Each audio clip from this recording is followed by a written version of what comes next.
قل هذه سبيلي أدعو إلى الله على بصيرة أنا ومن اتبعني وسبحان الله وما أنا من المشركين আসসালামু আলাইকুম ওয়া রাহমাতুল্লাহি ওয়া বারাকাতুহু।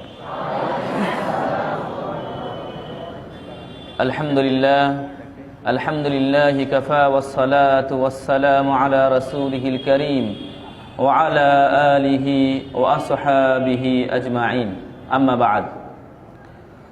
প্রিয় দিনী ভাই ও বোনেরা, আজকের আমরা বিশুদ্ধ সিরাতে রাসূল সাল্লাল্লাহু আলাইহি ওয়াসাল্লামের দার্সের দ্বিতীয় পর্বের শুরু করতে যাচ্ছি। সর্বপ্রথমে আল্লাহ রাব্বুল আলামিনের শুকর গুজার করছি যে আল্লাহ রাব্বুল আলামিন আমাদেরকে এশার নামাজ আদা করার পরে আবার বসার তৌফিক প্রদান করেছেন। সবাই বলি আলহামদুলিল্লাহ।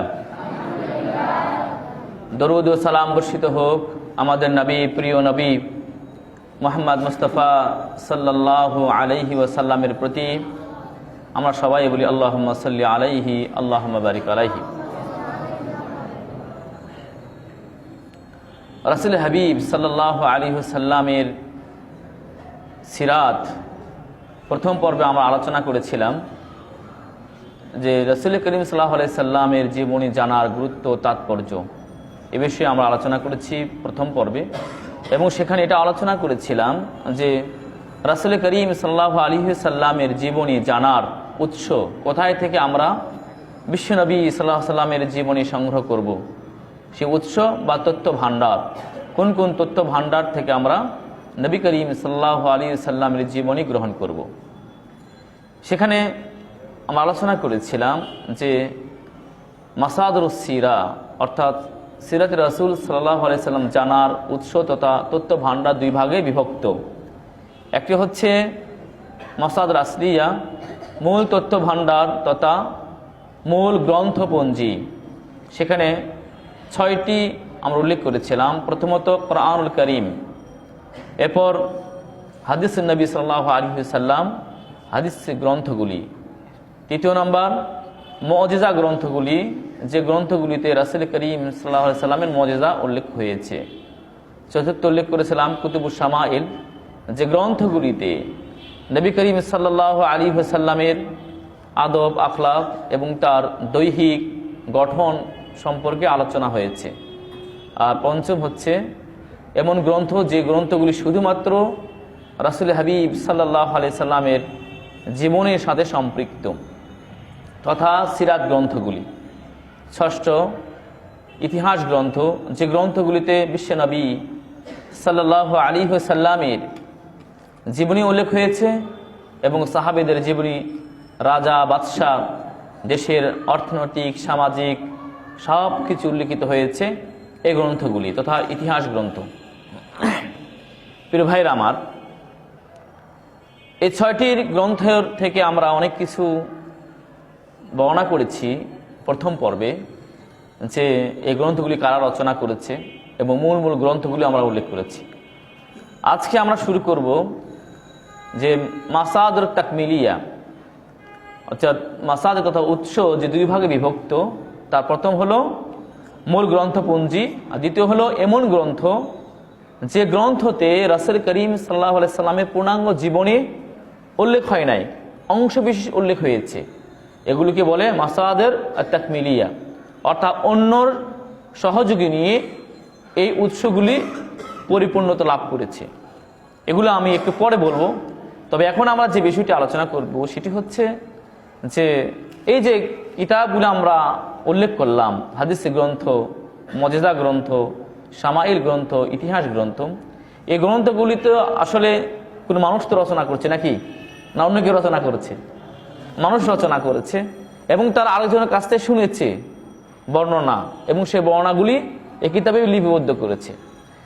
তো যেহেতু এটা ইলমি বিষয়, আমরা কিন্তু আজকেও যাইতে পারবো না রাসূল সাল্লাল্লাহু আলাইহি ওয়াসাল্লামের জীবনীতে, কেননা এরপরে আমরা আলোচনা করব মক্কা নগরের উত্থান, কাবা ঘরের উত্থান, জমজম কূপের আবিষ্কার, এরপর আরব জাহানের ইতিহাস, এরপর ইনশাআল্লাহ আমরা রাসূল হাবিব সাল্লাল্লাহু আলাইহি সাল্লামের জীবনে ডাইরেক্ট চলে যাব। কারণ যার আবির্ভাব ঘটেছিল যে স্থানে, সেই স্থান সম্পর্কে আমরা জানতে চাই না? অবশ্যই। যার আবির্ভাব ঘটেছিল এমন এক পরিবেশে, সেই পরিবেশ পরিস্থিতি সম্পর্কে আমরা জানতে চাই না? অবশ্যই জানতে চাই। এবং সেটা জানলেই বিশ্বনবী সাল্লাল্লাহু আলাইহি সাল্লামের তার সুন্দর জীবন আমাদেরকে আরো বড় ধরনের তৃপ্তি দিবে, নাকি? তো আমার প্রিয় ভাইরা, তো আমরা এখন আলোচনা করতে চাই যে যাদের কাছ থেকে রাসূল সাল্লাল্লাহু আলাইহি সাল্লাম এর জীবনী বর্ণনা হয়েছে, যারা রাসূল সাল্লাল্লাহু আলাইহি সাল্লামের জীবনী বর্ণনা করেছেন, তাদের ভিতর সর্বাগ্রে কারা থাকবে? সাহাবে কেরাম। যেহেতু সাহাবে কেরাম রাদিয়াল্লাহু তাআলা আনহুম রাসূল হাবিব সাল্লাল্লাহু আলাইহি সাল্লামের সঙ্গে চলেছেন, সচক্ষে দেখেছেন, আমরা দেখতে পাই নাই। ইনশাআল্লাহ জান্নাতে সাক্ষাৎ হবে, নাকি? ইনশাআল্লাহ। তো সাহাবীরা রাসূল করিম সাল্লাল্লাহু আলাইহি সাল্লাম কিভাবে উঠেছেন, কিভাবে বসেছেন, কিভাবে কথা বলেছেন, কোথায় কিভাবে তিনি কোন অনুভূতি ব্যক্ত করেছেন, সব কিছু কিন্তু সাহাবা কেরামরা তারা হেফাজত করেছেন। এরপরে সাহাবা কেরাম তার পরবর্তীদের মাঝে সেটা বর্ণনা করেছেন। সকল সাহাবা কেরামে প্রায় এ বিষয়ে গভীর পণ্ডিত্য অর্জন করেছিলেন। এর ভিতর কিছু কিছু সাহাবী ছিল তারা আরো বেশি পণ্ডিত্য অর্জন করেছিলেন এ বিষয়ে, যাদেরকে বলা হয় সিরাত বেত্তা। এর ভিতর উল্লেখযোগ্য হচ্ছেন আব্দুল্লাহ ইবনে আব্বাস রাদিয়াল্লাহু তাআলা আনহুমা। শুনেছো কখনো তোমরা? আব্দুল্লাহ ইবনে আব্বাস রাদিয়াল্লাহু তাআলা আনহুমা বিখ্যাত সাহাবী, যাকে বলা হয় রাইসুল মুফাসসিরিন, তাফসীরদের কি নেতা, যে যাকে বলা হয় রাইসুল মুফাসসিরিন, অর্থাৎ যত মুফাসসির রয়েছে সমস্ত মুফাসসিরদের তিনি কি রইস। তো সে আব্দুল্লাহ ইবনে আব্বাস রাদিয়াল্লাহু তাআলা আনহুমা মারা যান 68 হিজরিতে। তিনি রাসূল হাবিব সাল্লাল্লাহু আলাইহি সাল্লামের জীবনী সম্পর্কে অনেক riwayat বর্ণনা করেছেন। এরপরে বিখ্যাত সাহাবী আব্দুল্লাহ ইবনে আমর ইবনে আস রাদিয়াল্লাহু তাআলা আনহুমা, তোমরা শুনেছো মিশরকে জয় করেছে। মিশরে জয় হয়েছিল 22 হিজরিতে ওমর ইবনে খাত্তাব রাদিয়াল্লাহু তাআলা আনহুর জামানায়। যে মিশর জয় বিজয়ী নেতা ছিলেন আমর ইবনে আস রাদিয়াল্লাহু তাআলা আনহু, তিনি মিশর জয় করেছিলেন। তার সন্তান আব্দুল্লাহ রাদিয়াল্লাহু তাআলা আনহু তিনি সিরাজ সম্পর্কে অনেক রাত বর্ণনা করেছেন, যিনি মারা যান 63 বা 64 হিজরিতে। এরপর আরেকজন বিখ্যাত সাহাবী আল বারা ইবনে আযিব রাদিয়াল্লাহু তাআলা আনহু, যিনি মারা যান 72 হিজরিতে। তিনি নবী করিম সাল্লাল্লাহু আলাইহি সাল্লামের জীবনী সম্পর্কে অনেক হাদিস বর্ণনা করেছেন। এ ছিল সাহাবীদের ভিতর প্রসিদ্ধ কয়েকজন সাহাবী, সকলে বর্ণনা করেছে, কিন্তু এরা ছিল কি প্রসিদ্ধ। সাহাবীদের কাছ থেকে যারা রাসূল সাল্লাল্লাহু আলাইহি সাল্লামের জীবনী সংগ্রহ করেছেন তারা কারা? তাবেঈগণ। যারা তাবি কাদেরকে বলা হয়? যারা সাহাবীদেরকে দেখেছে এবং ঈমান এনেছে, আবার ঈমানি হালাতে মৃত্যুবরণ করেছেন, এরা হচ্ছেন তাবি। তো তাবিরা সাহাবী রাদিয়াল্লাহু তাআলা আনহুমদের কাছ থেকে নবী করিম সাল্লাল্লাহু আলাইহি সাল্লামের জীবনী সংগ্রহ করেছেন। এগুলোর ভিতর যার সবচেয়ে বেশি অবদান ছিল তিনি হলেন আবান ইবনে উসমান ইবনে আফফান ইবনে হাকাম ইবনে আবুল আস ইবনে উমাইয়া ইবনে আবদ শামস। অনেক বড় হয়ে গেল নাকি? সংক্ষেপে নাম হচ্ছে ওসমান রাদিয়াল্লাহু তাআলা আনহুর সন্তান আবান, যিনি মারা যান 101 হিজরিতে। সে সিরাত সম্পর্কে অনেক হাদিস বর্ণনা করেছেন এবং তার সম্পর্কে বলা হয় যে তিনি সিরাত গ্রন্থ রচনা করেছেন, কিন্তু এখন আর পৃথিবীতে এই সিরাত গ্রন্থ পাওয়া যায় না, তবে তার বর্ণিত রিওয়ায়াত অনেক রয়েছে। আরেকজন বিখ্যাত তাবে ছিলেন, তিনি হচ্ছেন বিখ্যাত সাহাবী জুবাইর ইবনে আওয়াম রাদিয়াল্লাহু তাআলা আনহু। নাম শুনেছো তোমরা? জুবাইর ইবনে আওয়াম রাদিয়াল্লাহু তাআলা আনহুম হচ্ছেন আশরে মুবাশশিরিনের একজন সাহাবী, জান্নাতের সুসংবাদ প্রাপ্ত সাহাবী। যদি বলা হয় ঈসা আলাইহিস সালামের ছিল হাওয়ারিন ছিল না? নবী মুহাম্মদ সাল্লাল্লাহু আলাইহি ওয়াসাল্লাম হাওয়ার কে? জুবাইর ইবনে আওয়াম রাদিয়াল্লাহু তাআলা আনহু। তার সুযোগ্য সন্তান উরওয়া ইবনে জুবাইর, তিনি সিরাত বর্ণনা করেছেন। তিনি ছিলেন মা আয়েশা সিদ্দিকা রাদিয়াল্লাহু তাআলা আনহার ভাগিনা, মা ছিল আসমা বিনত আবি বকর সিদ্দিক রাদিয়াল্লাহু তাআলা আনহু। সবসময় মা আয়েশার কাছে এসে বলতেন যে খালা, আল্লাহ রাসূল কেমনে নামাজ পড়তো, খালা আল্লাহ রাসূল কেমনে ঘুমাইতো। আচ্ছা ঠিক আছে খালা যান, ওই যে যুদ্ধের ময়দানে গিয়েছিল সেখানে কেমনে আল্লাহ রাসূল যুদ্ধ করেছে। এই যে ভাগনা খালার সাথে সম্পর্ক, খালাকে মা আয়েশা রাদিয়াল্লাহু তাআলা আনহার কাছে এসে তিনি যান, শুনে নিতেন এবং সেটি বর্ণনা করত। এ বিখ্যাত তাবী মারা যান 94 হিজরিতে। এরপর আরেকজন বিখ্যাত তাবী যিনি হচ্ছেন মুহাম্মদ ইবনে মুসলিম ইবনে শিহাব আজ-জুহরি। ইবনে শিহাব আজ-জুহরি কথা এর আগে কিছুটা বলেছি যে তিনি 124 মারা যান। বিখ্যাত পণ্ডিত ছিলেন এবং গভীর জ্ঞানের অধিকারী। একবার যে হাদিস শুনতো, একবার যে কথা শুনতো, দ্বিতীয়বার আর তাকে শুনতে হতো না। এবং এই বিখ্যাত তাবী সম্পর্কে বর্ণনা পাওয়া যায় যে তিনি সর্বপ্রথম হাদিস গ্রন্থ রচনা করেন। সুবহানাল্লাহ বলবো না? যে হাদিস আমরা পড়ি, হাদিস গ্রন্থ সর্বপ্রথম ইবনে শিহাব আজ-জুহরি রাহিমাহুল্লাহ রচনা করেন। এবং তার সম্পর্কে ইমাম আস-সাহিহ রাহিমাহুল্লাহ তার বিখ্যাত গ্রন্থ আর রাউজুল আনফ, ইমাম আস-সাহিহ রাহিমাহুল্লাহ মারা যান 581 হিজরিতে। তার গ্রন্থ তিনি বলেন আউয়ালু মান আল্লাফা সিরাত রাসূল সাল্লাল্লাহু আলাইহি সাল্লাম ওয়া ইবনে শিহাব আজ-জুহরি, যে সর্বপ্রথম যিনি রাসূল সাল্লাল্লাহু আলাইহি সাল্লামের জীবনী গ্রন্থ রচনা করেন তিনি হলেন ইবনে শিহাব আজ-জুহরি রাহিমাহুল্লাহ। ইবনে শিহাব আজ-জুহরি রাহিমাহুল্লাহর বর্ণনা অবশ্য কিছু কিছু বর্ণনা আছে যেগুলো মুরসাল।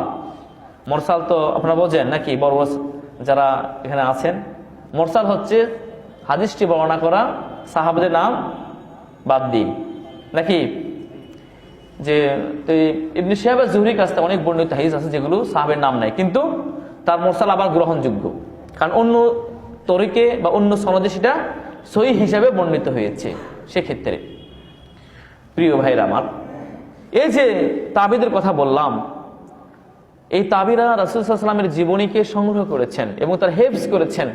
সেদিন একটা কথা বলেছিলাম যে ইমাম আল খতিব আল বাগদাদি রাহিমাহুল্লাহ বলেছেন যে রাসূল সাল্লাল্লাহু আলাইহি ওয়াসাল্লামের জীবনী শুধু শুনলেই চলবে না, এটাকে লিখতে হবে এবং এটাকে হেফজ করে রাখতে হবে, মুখস্থ করে রাখতে হবে, এবং এটা ওয়াজিব প্রতিটি মানুষের জন্য। কে বলেছেন? ইমাম খতিব আল বাগদাদি রাহিমাহুল্লাহ তার বিখ্যাত গ্রন্থ আল জামিউ লি আখলাকির রাবি, মারা যান 463 হিজরিতে। তো তাবেঈনরা এভাবে হেফাজত করেছে রাসূল হাবিব সাল্লাল্লাহু আলাইহি সাল্লামের জীবনী। তাবেঈদের কাছে তাবেঈন যারা সংগ্রহ করেছেন তাদের মধ্যে উল্লেখযোগ্য হচ্ছে ইবনে শিহাব আজ-জুহরির বিখ্যাত তিন ছাত্র। তার মধ্যে উল্লেখযোগ্য হলেন মুসা ইবনে উকবা। মুসা ইবনে উকবা এত মেধার অধিকারী ছিল যে তিনিও ইবনে শিহাব আজ-জুহরির মতো ছিলেন, যেটা শুনতে সেটা আর মনে ভুলতো না। তো মুসা ইবনে উকবা রাহিমাহুল্লাহ তিনি 140 হিজরিতে মারা যান। তার সম্পর্কে কি বলেছে জানো? ইমাম মালিক রাহিমাহুল্লাহ নাম আপনারা শুনেছেন? ইমাম মালিক যিনি মালিক মাযহাবের ইমাম এবং তিনি ছিলেন মসজিদ নববীর ইমাম, যাকে বলা হয় ইমামু দারুল হিজরা। দারুল হিজরা কোনটা? মদিনা মুনাওয়ারা। কারণ হিজরত করে সাহাবারা কোথায় গিয়েছে? মদিনা, এই জন্য তাকে বলা হয় মদিনার ইমাম। এই বিখ্যাত ইমাম বলেছেন যে আসাহুল মাগাজি মুসা ইবনে উকবা, যে মুসা ইবনে উকবার যে সিরাত গ্রন্থ এটি হচ্ছে পৃথিবীর ভিতরে সবচেয়ে বিশুদ্ধ গ্রন্থ। সুবহানাল্লাহ। তাই বলা হয় থাকে যে মুসা ইবনে উকবা রাহিমাহুল্লাহ বর্ণিত যত রিওয়ায়াত, এই রিওয়ায়াতগুলো কি? বিশুদ্ধ রিওয়ায়াত। ইমাম যাহাবী রাহিমাহুল্লাহ, ইমাম যাহাবীর নাম কি শুনেছেন আপনারা? ইমাম যাহাবী বিখ্যাত ইমাম, তিনি ছিলেন, বলা হয়ে থাকে যে তিনি ছিলেন শাইখুল ইসলাম ইমাম ইবনে তাইমিয়ার ছাত্র। তিনি মারা যান 748 হিজরিতে। তার বিখ্যাত গ্রন্থ আর লিসানুল ইতাদুল মিজান, শুনছো? লিসানুল মিজান গ্রন্থ। এই গ্রন্থে তিনি বলেন যে মুসা ইবনে উকবার রাওয়ায়াত কৃত আমার মুসা ইবনে উকবার যে হাদিস কিতাবটি সিরাত গ্রন্থ, সেই কিতাবটি আমি পড়েছি এবং এই কিতাবটি এক খণ্ডে রচিত। আর এই কিতাবে যত বর্ণনা আছে অধিকাংশ বর্ণনাই, প্রায় সব বর্ণনাই কি বিশুদ্ধ। সুবহানাল্লাহ। তাহলে মুসা ইবনে উকবার নাম আমরা পেলাম, এগুলো কিন্তু আলোচনা বাংলা জমিনে মনে কেউ করে না, কারণ এগুলো জানেই না অনেকেই বা পড়েও না। তো মুসা ইবনে উকবার যে কিতাবটি, সেই কিতাবটির বর্ণিত রওয়ায়াত প্রায় সবটাই কি বিশুদ্ধ। এই কিতাবটি ইমাম যাহাবী পড়েছেন এবং সে তার কিতাব উল্লেখ করেছেন। তবে এই বিখ্যাত ইমামের কিতাবটি এখন আর বাংলাতে পাওয়া যায় না, এটি আরবিতে কিছু নকশা পাওয়া যায় আরব বিশ্বে। এবারে এরপরে এই সম্পর্কে ইমাম শাফি নাম শুনেছেন? ইমাম শাফি মারা যায় 204 হিজরিতে। শাফি মাযহাবের ইমাম শাফির একটি ঘটনা বলি। ইমাম শাফি রাহিমাহুল্লাহ এতিম ছিল। কি ছিল? এতিম ছিল। দেখো তোমরা যারা ছাত্র এখানে আসছো, আমার ছাত্র, প্রিয় ছাত্র, দেখো কেমন ভাবে ইলম অর্জন করতে হয়। ইমাম শাফি রাহিমাহুল্লাহ ওস্তাদ ছিলেন ইমাম মালিক রাহিমাহুল্লাহ। ইমাম শাফি রাহিমাহুল্লাহর বাবা মারা গেছেন, মা সন্তানকে শিক্ষা দেওয়ার জন্য মদিনায় নিয়ে এসেছেন। ছোট্ট সন্তান, 12 বছর হবে বয়স। ইমাম মালিক রাহিমাহুল্লাহর দাসে বসিয়ে দিয়েছেন মসজিদ নববীতে। ইমাম মালিক রাহিমাহুল্লাহ হাদিসের দাস দিচ্ছেন, ক্বালা হাদাসানা ফুলান হাদাসানা ফুলান, মানে হাদাসানা হাদিস বলতেছেন, একটা হাদিস বলতেছেন। আর ইমাম শাফি রাহিমাহুল্লাহ ছোট বাচ্চা, এইরকম সামনে বসে থেকে সে মুখে মুখে এগুলো মানে উচ্চারণ করছে, কিন্তু ইমাম মালিক রাহিমাহুল্লাহ শুনতে পাচ্ছেন না। আর ইমাম শাফি, শিশু ইমাম শাফি, তিনি মুখে উচ্চারণ করতেছেন আর মুখ দিয়ে কেটে করে এই মুখের সে আপনি হাতে ভাবে মানে দাগ দিচ্ছেন, লিখছেন। ইমাম মালিকের দৃশ্য দেখে তিনি বলি, কোন এ বাচ্চা ডিস্টার্ব করতেছে, মুখ জোরে জোরে নড়াচ্ছে, আবার মুখ হাতের ভেতর দিয়ে হাতের ওপর আবার আঁকাইতেছে। মানে প্রথম দিনে এই সমস্যা, দ্বিতীয় দিনে একই সমস্যা, তৃতীয় দিনে একই সমস্যা। ইমাম মালিক রাহিমাহুল্লাহ দাস শেষ করে ডাকছেন, ইয়া বুনায়া তাআল, হে বৎস আমার কাছে আসো। লিমাযা তালআব ফি মাজলিসি হাযা, তুমি কেন এই মাজলিসে বসে খেলাধুলা করো? তুমি জানো না এখানে হাদিসের দাস হচ্ছে? শিশু বাচ্চা সে কি বলবে? সে বলছে, না আমি তো খেলাধুলা করি না, আমি আপনি যে হাদিসটি বলেন সেই হাদিসটি আমি হুবহু ওইভাবে মুখ উচ্চারণকে মুখস্থ করি। তাই নয়, ঠিক আছে তুমি মুখস্থ করতে, তো মুখে বারবার হাত দাও কেন? তুমি মুখে বারবার হাত দাও কেন? বলছে মুখে হাত দেই, ওই মুখে থুতু দিয়ে আমি হাতে ওই লেখার চেষ্টা করি। এটা আমার তো কলম নেই, খাতা নেই, কিছু নেই। তখন ইমাম মালিক, দেখো হাত দেখা, কই কোথায় তোমার হাতে তো কিছু লেখা নেই, তুমি খালি এই বিরক্ত করছো না? বলছে, না ইয়া ইমাম, আপনি যদি অনুমতি দেন তাহলে আপনি 3 দিন ধরে যত হাদিস বলেছেন আমি আপনাকে সব হাদিস শুনিয়ে দেব। তখন ইমাম মালিক বলেন, ঠিক আছে বলো। ক্বালা হাদাসানা ফুলান ক্বালা হাদাসানা, মানে বলতে লাগছে। ইমাম মালিক রাহিমাহুল্লাহ আশ্চর্য হয়ে গেলেন। তিনি বললেন, আল্লাহু আকবার, তাকবীর। তিনি বললেন যে আসলে আমার ধারণাটা ভুল ছিল। এই জন্যে আল্লাহ পাক কি বলছেন?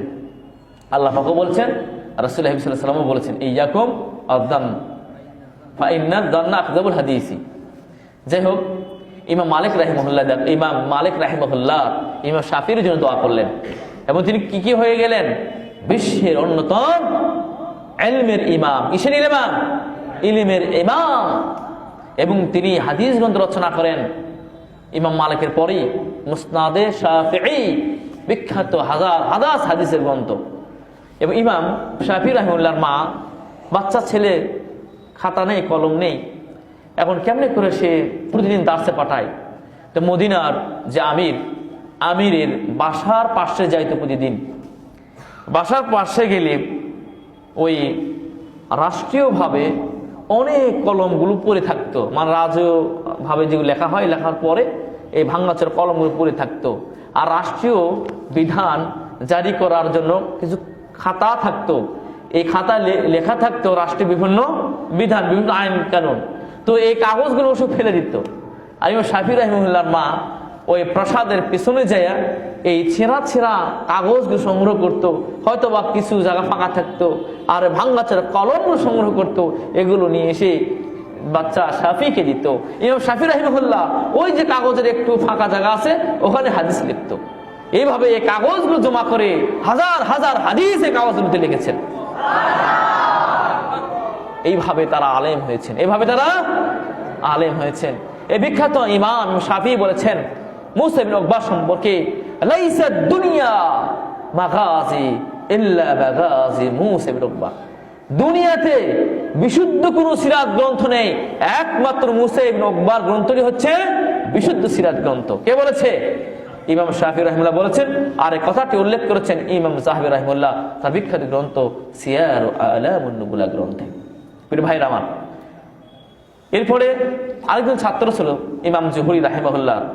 আমার কথাকে বুঝে আসছে? ইমাম জুহরি তিনজন ছাত্র ছিল। প্রথম কে? মুসা ইবনে উকবা, তার কথা আলোচনা করলাম। এবার দ্বিতীয় ছাত্র মুহাম্মদ ইবনে ইসহাক ইবনে ইয়াসার আল মাতলাবি। মুহাম্মদ ইবনে ইসহাক রাহিমাহুল্লাহ তিনি মারা যান 151 হিজরিতে, এবং তাকে বলা হয় ইমামুল মাগাজি, মানে সিরাত গ্রন্থের ইমাম। সিরাত গ্রন্থের ইমামকে মুহাম্মদ ইবনে ইসহাক। যদি সাধারণ প্রশ্ন আসে যে কে হচ্ছেন ইমাম সিরাত গ্রন্থে, তাহলে উত্তর হবে কি? ইমাম মুহাম্মদ ইবনে ইসহাক, মারা যান 151 হিজরিতে। এখানে শুধু শোনা না, আমার সাথে কিছু কথা বলতে হবে, ঠিক আছে? হ্যাঁ, ইনশাআল্লাহ, তার মনে থাকবে ইনশাআল্লাহ। প্রিয় ভাইরা আমার, মুহাম্মদ ইবনে ইসহাক রাহিমাহুল্লাহ তিনি একটি কিতাব রচনা করেন। মুহাম্মদ ইবনে শিহাব জুহরির কাছ থেকে আরো বহু তাবিদের কাছ থেকে তিনি এই রাসূল সাল্লাল্লাহু আলাইহি ওয়াসাল্লামের জীবনী সংগ্রহ করে গ্রন্থ রচনা করেন। এই গ্রন্থটির নাম আল মাবদা আস-সির আল মাগাজি। এই গ্রন্থতে তিনি অনেক হাদিস নিয়ে এসেছেন, যে হাদিসগুলোর কি কোনো রাবি নাই।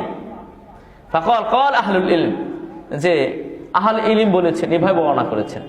আবার কিছু কিছু আছে যেগুলো রাবি আছে। তো এই বিখ্যাত ইমাম সম্পর্কে মুহাদ্দিসদের বক্তব্য হচ্ছে যে ইমাম মুহাম্মদ ইবনে ইসহাক হচ্ছেন সিকা রাবি, তবে তার হাদিসগুলি কি হাসানের দরজায়। কি দরজায়? হাসানের দরজায়, সহিহ দরজা নেই। সহিহ দরজার পর্যন্ত সবগুলো কিছু কিছু থাকতে পারে, তবে অধিকাংশ রিওয়ায়াত কি হাসানের দরজায়। ইমাম ইবনে হাজার আসকালী রাহিমাহুল্লাহ তার বিখ্যাত গ্রন্থ আত-তাকরিব, শুনেছেন কোনদিন শুনেছেন আপনারা? তাকরিবুত তাকরিব, আরেকটা আছে তাহজিবুত তাহজিব, আরেকটা গ্রন্থ আছে বিখ্যাত গ্রন্থ আল ইসাবা, আরেকটা গ্রন্থ আছে বিখ্যাত ফুতুহুল বারি। কিসের ব্যাখ্যা? সহিহুল বুখারীর ব্যাখ্যা। এই বিখ্যাত ইমাম রাহিমাহুল্লাহ তিনি তার তাকরিব, আরেকটা গ্রন্থ আছে তাখলিসুল হাবির। তাখলিসুল হাবির গ্রন্থ বিখ্যাত গ্রন্থ। তিনি সেই গ্রন্থে বলেন যে ইমাম মুহাম্মদ ইবনে ইসহাক সিকা রাবি, তবে তার রিওয়ায়াত, তবে তার বর্ণিত যে রাসূল সাল্লাল্লাহু আলাইহি ওয়াসাল্লামের জীবনী সম্পর্কে যে হাদিসগুলি এসেছে এগুলো কি হাসানের দরজায়। এবং ইমাম যাহাবী রাহিমাহুল্লাহ এই কথাই বলেছেন। ইমাম যাহাবী রাহিমাহুল্লাহ মারা যান 748 হিজরিতে, আর ইমাম ইবনে হাজার আসকালানী 852 হিজরিতে। প্রিয় ভাইরা আমার, এই ইমাম মুহাম্মদ ইবনে ইসহাকের পরে আরেকজন ছাত্র ছিল মা'মার বিন রাশিদ। মা'মার বিন রাশিদ তিনি বর্ণনা করেছেন। তো আমরা তাহলে মুহাম্মদ ইবনে ইসহাক সম্পর্কে জানলাম, তিনি কি পর্যায়ের রাবি? হাসান দরজার হাদিস বর্ণনা তিনি করেছেন। তো তার সম্পর্কে আবার কিছু কিছু কথাও এসেছে, কারণ তার যে গ্রন্থ মাবদা আস-সির মাগাজি, সেই গ্রন্থে অনেক রিওয়ায়াত নিয়ে এসেছেন যে রিওয়ায়াতগুলো কি রাবি না, যেটা বললাম। আরেকটি মজার বিষয় হলো, বর্তমান বিশ্বে একটি বিখ্যাত গ্রন্থ আমরা জানি, কেউ কি বলতে পারবেন আপনারা? সিরাতে ইবনে হিশাম। সিরাতে ইবনে হিশাম এগুলো বিখ্যাত। এই ঘটনা হয়তো অনেকে জানেন না আপনারা। এই সিরাতে ইবনে হিশাম এর লেখক হচ্ছে আবু মুহাম্মদ আব্দুল মালিক ইবনে হিশাম। আমি না, কিন্তু আবু মুহাম্মদ আব্দুল মালিক ইবনে হিশাম রাহিমাহুল্লাহ, যিনি মারা যান 213 হিজরিতে। তো এই বিখ্যাত ইবনে হিশাম তিনি মুহাম্মদ ইবনে ইসহাকের যে গ্রন্থ কি আল মাবদাসির, এই গ্রন্থটা নিয়ে তার নামে চালিয়ে দেন, এই গ্রন্থটাতে কিছু কমায় দেন। অর্থাৎ মুহাম্মদ ইবনে ইসহাকের যে গ্রন্থটা, এই সিরাত গ্রন্থের কোনো কোনো জায়গায় কমাইয়া দেন, আবার কোনো কোনো জায়গায় নিজের পক্ষ থেকে বাড়াইয়া দেন, দিয়ে তিনি একটা গ্রন্থ রচনা করেন। এই গ্রন্থটাই বর্তমান বিশ্বে কি সিরাত ইবনে হিশাম নামে পরিচিত। অন্যদিকে যে মূল লেখক কে? মুহাম্মদ ইবনে ইসহাক, তার কোনো নামই নাই। কেউ কি বলে সিরাত ইবনে ইসহাক? কেউ বলে না। কিন্তু সিরাত ইবনে হিশাম এটা শুধু বাংলাদেশে না, সারা বিশ্বব্যাপী পরিচিত। তো সিরাত ইবনে হিশাম আমাদের দেশে সারা বিশ্বে এটা আছে, অনুবাদও হয়েছে বাংলাতে। তো ইমাম ইবনে ইসহাকের এই গ্রন্থটি থেকে আমরা রাসূল সাল্লাল্লাহু আলাইহি ওয়াসাল্লামের জীবনী জানবো ইনশাআল্লাহ। ভাইরা আমার, এরপর আরেকজন বর্ণনাকারী, এগুলো হলো হাসান দরজার রাবি, যেগুলো আমি বললাম। আরেকজন ইমাম মুহাম্মদ ইবনে ওমর আল-ওয়াকিদি, মুহাম্মদ ইবনে ওমর আল-ওয়াকিদি, তাকে বলা হয় কি ইমামুল মাগাজি, তাকে বলা হয় কি ইমামুল মাগাজি। দুইজনকে পেলাম, একটা মুহাম্মদ ইবনে ইসহাককে বলা হয় সিরাত গ্রন্থের ইমাম, এবং মুহাম্মদ ইবনে ওমর আল-ওয়াকিদিকে বলা হয়। তো মুহাম্মদ ইবনে ওমর আল-ওয়াকিদিকে যে বলা হয়, এটা কিন্তু সকলে বলেন নাই, কিছু ঐতিহাসিক বলেছেন। কারণ মুহাম্মদ ইবনে ওমর আল-ওয়াকিদিকে বলা হয় মাতরুকুল হাদিস, অর্থাৎ মুহাদ্দিস তাকে গ্রহণ করেন নাই। কাকে গ্রহণ করেন নাই? আল-ওয়াকিদিকে। কিন্তু ওয়াকিদি ব্যাপারে ইবনে হাজার আসকালানী বলেন তাকরিবুত তাকরিব গ্রন্থে যে হুয়া উমদাতুত তারিখ, সে হচ্ছে কি ইতিহাসের খুঁটি, ইতিহাসের কি পিলার, যে এত ইতিহাস জানতো কি আল-ওয়াকিদি, কিন্তু হাদিস তার কাছ থেকে গ্রহণ করা যেত না। কারণ আমলের ব্যাপারে, আকীদার ব্যাপারে সে যত হাদিস বর্ণনা করেছে অধিকাংশ কি মিথ্যা এবং বানোয়ার। সেজন্য মুহাদ্দিস কিরাম তার কাছ থেকে হাদিস গ্রহণ করতো না এই ক্ষেত্রে, কিন্তু ইতিহাসের ক্ষেত্রে তার কাছ থেকে হাদিস রেওয়ায়াত অনেকে গ্রহণ করত। তার বিখ্যাত গ্রন্থ আল মাগাজি। তাহলে আমরা মুহাম্মদ ইবনে ওমর আল-ওয়াকিদি সম্পর্কে জানতাম, ওয়াকিদি সম্পর্কে আমরা জানলাম। আল-ওয়াকিদির রেওয়ায়াতে অনেক বিদআতীরা উল্লেখ করে তার মাগাজি গ্রন্থ থেকে, কিন্তু ওয়াকিদি মুহাদ্দিস নিকট কি গ্রহণযোগ্য নয়। প্রিয় ভাইরা, এই ছিল কয়েকজন যারা রাসূল সাল্লাল্লাহু আলাইহি ওয়াসাল্লামের জীবন বর্ণনা করেছে। আর অনেকে রয়েছে, আমরা অতদূর যাব না, যেহেতু আমাদের কাছে মাসাদ তাকমিলিয়া এটা বলে শেষ করে দেব আজকে। তাহলে আমরা জানলাম সাহাবীদের নাম 3 জন, এরপর তাবিদের, এরপর যে সকল তাবেইন সিরাত গ্রন্থ রচনা করেছেন এবং যারা সিরাত সম্পর্কে হাদিস বর্ণনা করেছেন তাদের সম্পর্কে আমরা কিছুটা জানলাম। ইনশাআল্লাহ এই সম্পর্কে যদি আমরা জানতে চাই, যে একটা কিতাব, এই কিতাবের নাম হচ্ছে সিরাত নববী সহিহা মুহাওয়ালাতুল তাদবিক কাওয়াইদুল মুহাদ্দিসিন। এই গ্রন্থ রচনা করেছেন ডক্টর আকরাম জিয়া আল-উমরি। এই বিখ্যাত ঐতিহাসিক ছিলেন, মদিনা বিশ্ববিদ্যালয়ের ইতিহাস ডিপার্টমেন্টেরও তিনি ছিলেন প্রধান, আবার হাদিস ডিপার্টমেন্টের প্রধান ছিলেন। সুবহানাল্লাহ বলবে না? তাহলে এই ব্যক্তি এত ইতিহাস জানতো, এত হাদিস জানতো যে তাকে হাদিস ডিপার্টমেন্টে প্রধান করা হয়েছিল, ইতিহাস ডিপার্টমেন্টে প্রধান করা হয়েছিল। এবং বর্তমান পৃথিবীতে এটি হচ্ছে বিশুদ্ধ সিরাতে রাসূল সাল্লাল্লাহু আলাইহি ওয়াসাল্লামের গ্রন্থ, আরবিতে মুহাদ্দিসদের কায়দা অনুযায়ী লেখা হয়েছে। এখানে অনেক কিছু আলোচনা এসেছে, যেগুলো আমি বললাম, সব আসলে কিছু কিছু এসেছে। ভাইরা আমার, এরপরে আমরা যাই মাসাদ তাকমিলিয়া, কি কোনটা দ্বিতীয় ভাগ, মূল উৎস, যেখান থেকে আমরা সিরাত গ্রন্থ গ্রহণ করব, রাসূল সাল্লাল্লাহু আলাইহি ওয়াসাল্লামের সিরাত গ্রহণ করব। এক্ষেত্রে কয়েকটি ভাগ বিভক্ত। এক নম্বর হচ্ছে কি কিতাবুল আদাব। কিতাবুল আদাব মানে সাহিত্য গ্রন্থ। এই সাহিত্য গ্রন্থ থেকে কি করবো আমরা সিরাত গ্রন্থ মানে অর্থাৎ রাসূল সাল্লাল্লাহু আলাইহি ওয়াসাল্লামের জীবনী আমরা জানবো। সাহিত্য রচনা করে না, অনেক সাহিত্য বিশদ রয়েছে যা রাসূল সাল্লাল্লাহু আলাইহি ওয়াসাল্লামের জীবনে একটা অংশ নেয়। যেমন রাসূল সাল্লাল্লাহু আলাইহি ওয়াসাল্লামের মুজিজা নিয়ে আলোচনা করলো একটি প্রবন্ধ। এই যে এই সব সাহিত্য গ্রন্থ থেকে আমরা রাসূল সাল্লাল্লাহু আলাইহি ওয়াসাল্লামের জীবনী গ্রহণ করতে পারি, যদি বিশুদ্ধ রেওয়ায়াতে বর্ণিত হয়। এরপর কাব্যগ্রন্থ। কাব্যগ্রন্থ আছে না, কবিরা কত সুন্দর করে কবি রচনা করে, কবিতা রচনা করে রাসূল সাল্লাল্লাহু আলাইহি ওয়াসাল্লামের জীবনী সম্পর্কে, রাসূল সাল্লাল্লাহু আলাইহি ওয়াসাল্লামের মেরাজ সম্পর্কে, রাসূল সাল্লাল্লাহু আলাইহি ওয়াসাল্লামের হিজরত সম্পর্কে আছে না। রাসূল সাল্লাল্লাহু আলাইহি ওয়াসাল্লামের কবি কে ছিলেন? একজন কি বলতে পারবেন? রাসূলের কবি হাসান বিন সাবিত রাদিয়াল্লাহু তাআলা আনহু, যিনি 85 হিজরিতে মারা যান। এই বিখ্যাত সাহাবী প্রতিনিয়ত রাসূল সাল্লাল্লাহু আলাইহি ওয়াসাল্লামের প্রশ্ন সম্পর্কে কবিতা লিখত। আরেকজন ছিল বদ, সে সাহাবী না, রাসূল সাল্লাল্লাহু আলাইহি ওয়াসাল্লামের বদনাম নিয়ে কবিতা রচনা করত। কে? কাব বিন আশরাফ আল ইয়াহুদি। কাব বিন আশরাফ আল ইয়াহুদি, যাকে 3য় হিজরিতে হত্যা করা হয়। রাসূল সাল্লাল্লাহু আলাইহি ওয়াসাল্লামের আরেকজন কবি ছিলেন কাব বিন মালিক। আমরা শুনছেন কাব বিন মালিক রাদিয়াল্লাহু তাআলা আনহু। আরেকজন বিখ্যাত এই কাব বিন মালিকের ঘটনা আসবে তাবুক যুদ্ধে। ইনি এমন একজন সাহাবী ছিলেন যে ছোট্ট একটি ভুল, মানে তাবুক যুদ্ধে অংশগ্রহণ করেছিলেন না, তাই সে সারা রাত তওবা করতো আল্লাহর কাছে, আল্লাহ আমাকে তুমি ক্ষমা করে দাও।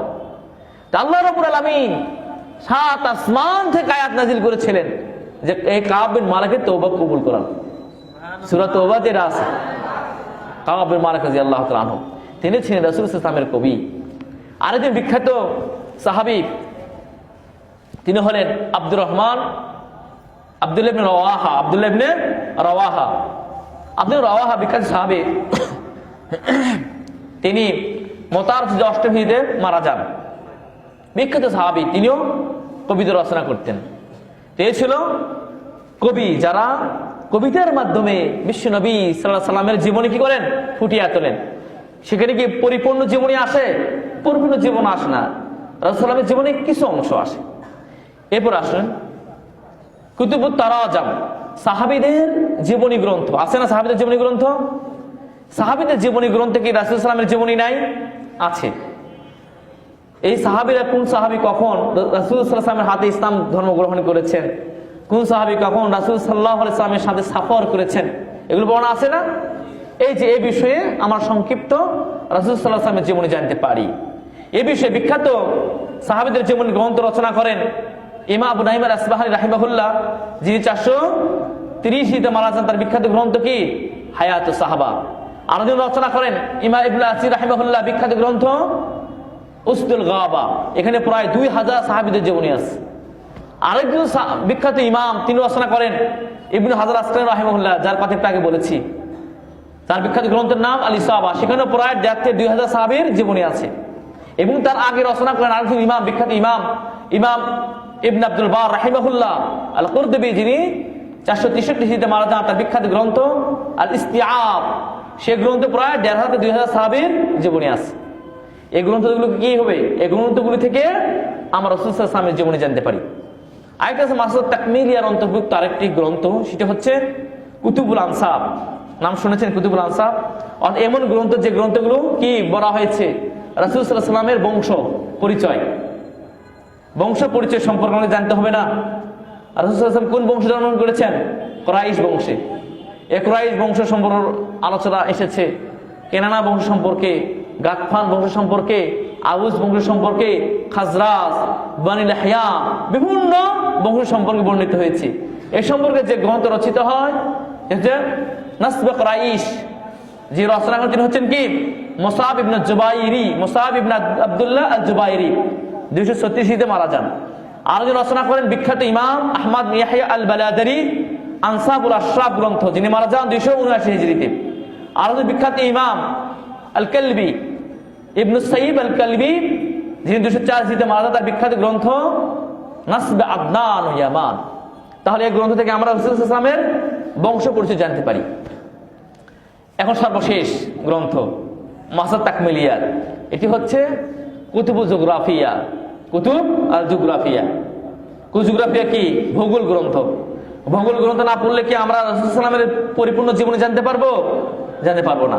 আল্লাহ রাসূল সাল্লাল্লাহু আলাইহি ওয়াসাল্লামের কোথায় ওই হয়েছিল? কোথায়? হীরা পর্বতে। তাহলে হীরা পর্বত জানার জন্য এই ভূগোল গ্রন্থ পড়তে হবে না, ঠিক কিনা? এরপর মক্কা নগর কিভাবে উত্থান ঘটলো এটা জানার জন্য ভূগোল গ্রন্থ পড়তে হবে। এরপর কাবা ঘর কতবার নির্মাণ হয়েছে, কাবা ঘর আয়তন কতটুকু, মক্কা নগরের আয়তন কতটুকু, আরব জাহানের কতটুকু সীমানা, এগুলো জানতে হলে আমাদেরকে ভূগোল গ্রন্থ পড়তে হবে। তাই ভূগোল গ্রন্থ থেকেও আমরা রাসূল সাল্লাল্লাহু আলাইহি ওয়াসাল্লামের জীবনী জানতে পারি। এক্ষেত্রে যিনি রচনা করেছেন ভূগোল গ্রন্থ তিনি হচ্ছেন ইবনুল খারদাজানা, বিখ্যাত ইমাম। তিনি রচনা করেন আল মাসালিক আল মামালিক। এরপর আরেকজন বিখ্যাত ইমাম তিনি রচনা করেন আল বুলদান নামে একটি গ্রন্থ। তিনি হচ্ছেন ইয়াকুবি, 284 হিজরিতে মারা যান। আরো বিখ্যাত ইমাম রচনা করেন ভূগোল গ্রন্থ, নাম হচ্ছে মুআজ্জামুল বুলদান, ইমাম আল ইয়াকুত হামাউই, যে মারা যান 626 হিজরি। এই সংক্ষিপ্ত হলো মাসআলাত তাকমিলিয়া। তার মাসআলাত তাকমিলিয়া আমরা জানলাম কি? যেমন গ্রন্থ যে গ্রন্থগুলিতে রাসূল সাল্লাল্লাহু আলাইহি ওয়াসাল্লামের জীবনের বিশেষ কিছু অংশ বর্ণনা করা হয়েছে। এই গ্রন্থগুলোর ভিতর সাহিত্য গ্রন্থ রয়েছে, কাব্য গ্রন্থ রয়েছে, এবং বংশ সম্পর্কিত গ্রন্থ রয়েছে, সাহাবীদের জীবনী গ্রন্থ, ভূগোল গ্রন্থ। আল্লাহ পাক আমাদের সকলকে তৌফিক দান করুন এই সকল গ্রন্থ থেকে রাসূল সাল্লাল্লাহু আলাইহি সাল্লামের জীবনী জানার। আল্লাহুম্মা আমিন। আজকে সিরাতে রাসূল সাল্লাল্লাহু আলাইহি সাল্লামের দ্বিতীয় পর্ব এখানে শেষ করছি। ইনশাআল্লাহ সামনে তৃতীয় পর্বে আমরা শুরু করব মজার বিষয় মক্কা নগরীর উত্থান, কাবা ঘরের উত্থান। ইনশাআল্লাহ আল্লাহ পাক তৌফিক দান করুন আমাদের। আল্লাহ পাক সকলকেই কবুল করুন। আল্লাহুম্মা আমিন। আজকে যে বিষয়ে আলোচনা হলো এটার বদৌলতে আল্লাহ পাক যেন আমাদেরকে সফল কামিয়াবি করেন, আল্লাহুম্মা আমিন। যে সকল মিডিয়া ভাইরা আসছেন তাদেরকে আল্লাহ পাক যেন যাদের খায়ের দান করেন, এবং আমরা এই সিরাত রাসূল সাল্লাল্লাহু আলাইহি সাল্লামের জীবনের মাধ্যমে আমরা যেন রাসূলের আদর্শে আদর্শিত হতে পারি, আল্লাহুম্মা আমিন। সুবহানাকা আল্লাহুম্মা ওয়া বিহামদিকা আশহাদু আল্লা ইলাহা ইল্লা আনতা আস্তাগফিরুকা ওয়া আতুবু ইলাইক।